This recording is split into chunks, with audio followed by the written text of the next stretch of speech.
రాష్ట్రంలో ఈరోజు రైతులు పడతా ఉన్న అవస్థలు ఎలా ఉన్నాయి అంటే, రాష్ట్రంలో రైతుని ఇవాళ పట్టించుకునే పరిస్థితిలో ప్రభుత్వం లేని కారణంగా రైతులు ఆత్మహత్యలు చేసుకుంటా ఉన్న పరిస్థితులు మన రాష్ట్రంలో కనిపిస్తూ ఉన్నాయి. ఈరోజు ఈ సీజన్లోనే ఈ జిల్లాలోనే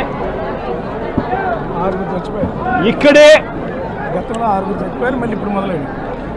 ఇద్దరు ఆత్మహత్యలు చేసుకున్న సన్నివేశం మధ్య ఈరోజు ఈ జిల్లాలో నేను మాట్లాడుతూ ఉన్నా.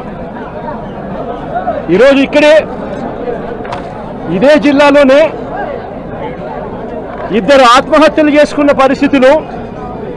పర్చూరులో ఒక రైతు చనిపోయాడు. గడిచిన శుక్రవారం కొండేపిలో మరొక రైతు ఆత్మహత్య చేసుకున్నాడు. ఇద్దరు రైతులు గిట్టుబాటు ధరలు లేక ఇదే జిల్లాలో రైతాంగం చనిపోయిన పరిస్థితుల మధ్య ఈరోజు నేను ఇక్కడికి వచ్చి రైతులు పడతా ఉన్న అగసాట్లను ప్రభుత్వాన్ని గట్టిగా నిలదీస్తూ ప్రశ్నిస్తా ఉన్నా. ఈరోజు రైతు పడతా ఉన్న పరిస్థితుల మధ్య ఏ పంటకు కూడా ఈరోజు రాష్ట్రంలో గిట్టుబాటు ధరలు లేవు. వరి ప్రొక్యూర్మెంట్ మొన్న చేశారు.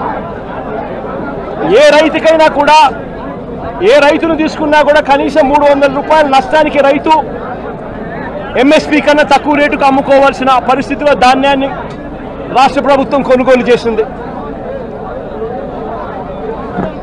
వరి దగ్గర నుంచి మొదలు పెడితే మిరప, పత్తి, జొన్న, కందులు, మినుములు, పెసలు, మొక్కజొన్న, సజ్జ, రాగులు, వేరుశనగ, అరటి, చీని, పొగాకు, కొక్కు, ఏ పంట తీసుకున్నా కూడా రైతన్నకు ఈరోజు గిట్టుబాటు ధర రాని పరిస్థితి ఈరోజు రాష్ట్రంలో కనిపిస్తూ ఉంది.